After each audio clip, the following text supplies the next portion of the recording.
Bonjour à toutes et à tous, bonjour Julie. Bonjour Charline. Nous vous avions promis un retour début septembre, mais l'actualité a été en notre faveur au mois de juillet. Alors Julie, qu'apprenons-nous de l'actualité ce mois-ci? Tout d'abord, un bref retour sur notre première édition de l'Open Innovation Camp, où les startups, les projets collaboratifs et les visiteurs étaient au rendez-vous. Le pôle a présenté sa nouvelle feuille de route technologique et a regroupé près de 40 exposants au sein du showroom.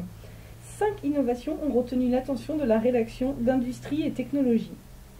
Arcoten et ses antennes invisibles, Flexence et son application pour lutter contre la mortalité et le vol d'huîtres, GreenSpector et sa solution d'éco-conception pour les développeurs de sites web, applications mobiles et data centers, Logistis XXL et son logiciel commun de planification des transports de colis XXL, et enfin Apizzi et son application de collaboration vidéo en temps réel. Au vu de cette belle réussite, une seconde édition est d'ores et déjà prévue pour 2017. On vous y attend. Dans les échos ce mois-ci, Bicom continue son développement et s'apprête à créer une antenne dans la ville Lumière pour renforcer sa visibilité. Les travaux d'aménagement du plateau de 400 m², loué et situé dans le 9e arrondissement de la capitale, sont en cours.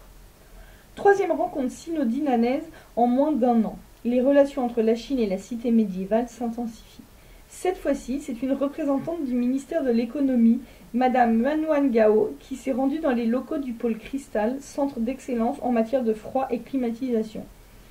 Après avoir découvert les réalisations du pôle Cristal, elle s'est rendue à Guitté sur le chantier de construction en cours d'une exploitation porcine. Enfin, son séjour costarmoricain s'est poursuivi dans le Trégor, à notre pôle de compétitivité.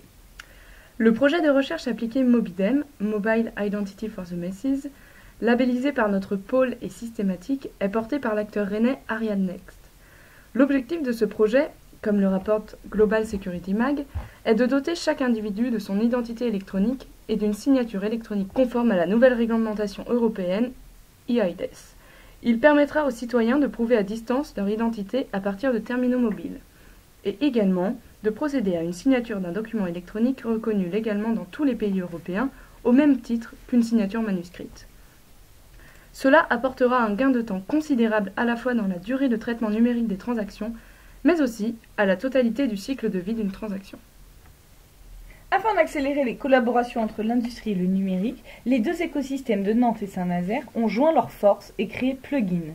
Porté par le pôle EMC2, Plugin a pour but d'accompagner 6 entreprises industrielles exprimant des besoins et ou enjeux auxquels le numérique pourrait répondre.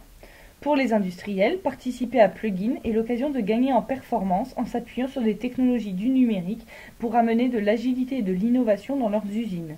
Concernant les startups et PME innovantes du numérique, elles pourront répondre à l'appel à solutions lancé lors de la prochaine Nantes Digital Week en septembre. Maintenant, un point sur les événements à venir.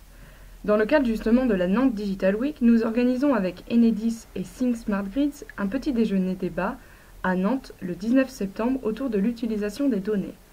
Vous pourrez retrouver Philippe Monloubou, président de Think Smart Grids et président du directoire d'Enedis, Didier Lafaille, chef du département technique de la Commission de régulation de l'énergie, Gérard Lebihan, directeur général d'Image et Réseau et président Smart Grid France, ainsi que Yann Persson, CEO de la start-up EP.